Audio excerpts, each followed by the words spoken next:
Okay, so I think both myself and my dog Luna are very happy with the branch that I've selected here. It's a nice straight branch. There are no side shoots on it. Good thickness and nice and smooth as well. So it's going to make really, really nice cordage. You can see when I sawed it off and it came away from the base of the tree a little bit peeled off, revealing the inner part of the branch. This is the bit that we're going to discard, but it's nice and wet, which means the sap is rising. It's going to be very easy to take off the part that we are wanting, which is the outer part of the bark.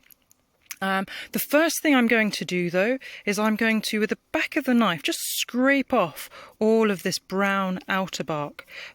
Not going to be wanting that in the finished cordage, and I always find that that's a process that's easier to do when the entire branch is intact the way this one is. So that's the next job. I'm going to get my knife and I'm going to peel off or scrape off all of this outer bark here. So, well on my way to getting rid of the outer bark here. I'm actually using my Laplander saw. It's closed, and I'm gripping it in both hands and using it like a draw knife to remove the outer bark, and it's stripping it away incredibly quickly. So it's a very, very good technique that I am using now, and I'll definitely use it again. Previously I've just used the back of a knife and it does take a little while, but I'm finding this technique today really, really handy. Okay, so that is the outer bark stripped off. I reckon that probably took no more than 5 minutes, so it's a very, very quick job. What I'm going to do now is I'm going to take a knife, and any knots, and there's actually not many on this piece, it's a really nice piece, but any knots like that, I'm actually going to take my knife and score around them.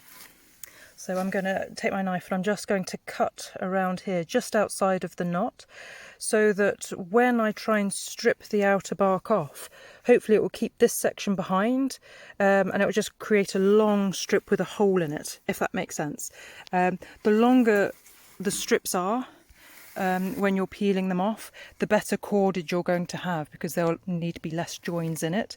So the idea is to take off the bark in as long a piece as possible, and hopefully in one piece. So yeah, I'm going to go around the knots and see if I could do it in one. So I've scored all the way down the length of the branch, and hopefully you're able to see that I can actually put my thumb in and start easing the outer bark away. So it's got to the stage now where I'm actually able to get underneath it, and I can just slide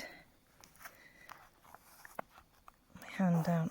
I don't want to ruin it now, so I am still being very, very careful, but being able to get underneath it,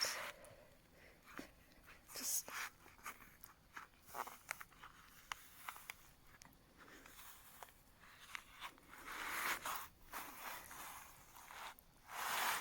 so there you have it. That's the outer bark stripped.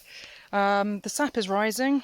You know, this is very wet because the sap is up at the moment. Makes it very easy to take away from the branch. I could feel the moisture in both of those, and they separate very easily.